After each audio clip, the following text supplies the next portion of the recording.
আচ্ছা, আমাদের মোবাইলগুলো যখন পুরনো হয়ে যায়, মোবাইলটা পুরনো হলে কি হয়? মোবাইলের টাচ কিন্তু অনেকটাই স্পিড কমে যায়। একটা অ্যাপসকে টাচ করলে সেই অ্যাপসটাকে ২ বার ৩ বার টাচ করলে পরে ওপেন হয়। অনেকটা এখন টাইম নেয় ওপেন হতে অ্যাপসকে। তো এই প্রবলেমগুলো কিন্তু আমাদের মোবাইল পুরনো হয়ে গেলে কিন্তু এই প্রবলেমগুলো দেখা দেয় প্রতিটা মোবাইলে। তো আজকের ভিডিওতে আমি তোমাদেরকে কয়েকটা সেটিং দেখাবো। এই সেটিংগুলো যদি করে নাও, মোবাইলে কিন্তু টাচ কিন্তু একেবারে স্পিড কিন্তু নতুনের মতো বেড়ে যাবে। একেবারে ফাস্ট হয়ে যাবে। তো চলো মোবাইল স্ক্রিনে আমি তোমাদেরকে সেই সেটিংগুলো দেখিয়ে দিই। তো সবার প্রথমে মোবাইলে সেটিং অ্যাপসটিকে ওপেন করে নেবে। সেটিং অ্যাপসটি ওপেন করার পর প্রতিটি মোবাইলে তোমরা এখানে একটা সেটিং দেখতে পাবে। এখানে রয়েছে অ্যাডিশনাল সেটিংস। এই অ্যাডিশনাল সেটিংস অপশনটিতে ক্লিক করবে। এই অপশনটি ক্লিক করার পর এইখানে একটা অপশন তোমরা দেখতে পেয়ে যাবে, অ্যাক্সেসিবিলিটি। অনেক মোবাইলে অ্যাক্সেসিবিলিটি সেটিংসটা সামনেই থাকে। অ্যাক্সেসিবিলিটি এই সেটিংসটিকে কিন্তু খুঁজে বের করতে হবে। তারপরে এই সেটিংসটাতে ক্লিক করবে। অ্যাক্সেসিবিলিটি সেটিংসটি ক্লিক করার পর এখানে দেখতে পাচ্ছ অনেকগুলো অপশন রয়েছে, জেনারেল, ভার্সন, হেয়ারিং, ফিজিক্যাল। এই ফিজিক্যাল অপশনটিতে ক্লিক করবে। অপশনটি ক্লিক করার পর এখানে দেখতে পাচ্ছ রয়েছে টাচ অ্যান্ড হোল্ড ডিএল।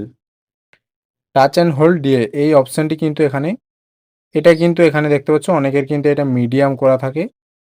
তার কারণে কিন্তু মোবাইলে তোমার টাচের প্রবলেম হয়। টাচের প্রবলেমটা এই কারণেই হয়, এখানে তোমার অনেকের কিন্তু এখানে মিডিয়াম করা থাকে। এই মিডিয়াম অপশানটি যদি করা থাকে তাহলে কিন্তু এখানে তোমার মোবাইলের টাচ অনেক স্লো হয়ে যাবে। এটাকে কিন্তু এখানে শর্ট করতে হবে। তো এটাকে কিন্তু অনেক সময় যদি মিডিয়াম হয়ে থাকে তাহলে কিন্তু এটাকে অবশ্যই শর্ট করে দেবে। তাহলে কিন্তু তোমাদের মোবাইলে টাচ প্রবলেমটা কিন্তু চলে যাবে। তারপর দ্বিতীয় অপশানটা রয়েছে টাইম টু টেক অ্যাকশন। এই অপশানটা দেখতে পাচ্ছ, এটাও কিন্তু 10 সেকেন্ড যদি হয়ে থাকে, 10 সেকেন্ডেই বেশিরভাগ মোবাইলে কিন্তু হয়ে থাকে। এর কারণে কি হয়, আমাদের মোবাইলে যখন আমরা কোনো অ্যাপসকে ওপেন করি, সেই অ্যাপসটা কিন্তু সঙ্গে সঙ্গে ওপেন হয় না। কিছুক্ষণ টাইম নেয় ওপেন হতে। ক্লিক করলেই ওপেন হয় না, সেটা কিছুক্ষণ বাদ ওপেন হয়।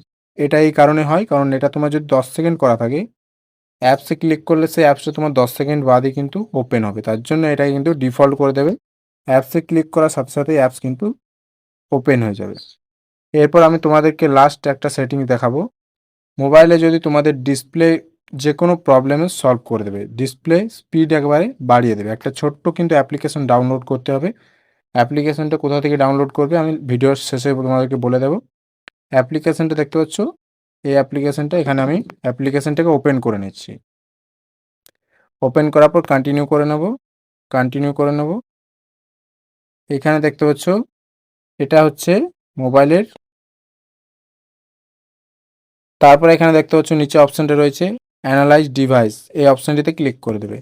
এই অপশানটি ক্লিক করে দেওয়ার পর তোমার এখানে একটা এই সেটিংসটা কিন্তু আপনা আপনি হয়ে যাবে। তো তোমার মোবাইলে এটা কিন্তু টাচের যে স্পিড সেটা কিন্তু এখানে তুমি দেখতে পেয়ে যাবে। এই অ্যাপ্লিকেশনটা কিন্তু মোবাইল থেকে ডিলিট করবে না। এই অ্যাপ্লিকেশনটা থাকলে তোমাদের মোবাইলে কিন্তু আর ডিসপ্লের কোনো সমস্যা থাকবে না। ডিসপ্লে কিন্তু ফাস্ট হয়ে যাবে একেবারে নতুনের মতো। আর অ্যাপ্লিকেশনটা তোমরা ডাউনলোড করার জন্য প্লে স্টোর অ্যাপসটিকে ওপেন করে নেবে। প্লে স্টোর ওপেন করার পর প্লে স্টোর সার্চ বারে এখানে লিখবে touch screen response speed up. এই অপশানটি ক্লিক করবে। এখানে দেখতে পাচ্ছ অ্যাপসটা চলে এসছে। তো এই অ্যাপসটাই কিন্তু ডাউনলোড করতে হবে। তো এই ছিল আজকের ভিডিও। ভিডিওর যদি হেল্পফুল মনে হয় অবশ্যই একটি লাইক করে দেবে। আর চ্যানেলে যদি নতুন হয়ে থাকে চ্যানেলটি অবশ্যই সাবস্ক্রাইব করে নাও। ধন্যবাদ।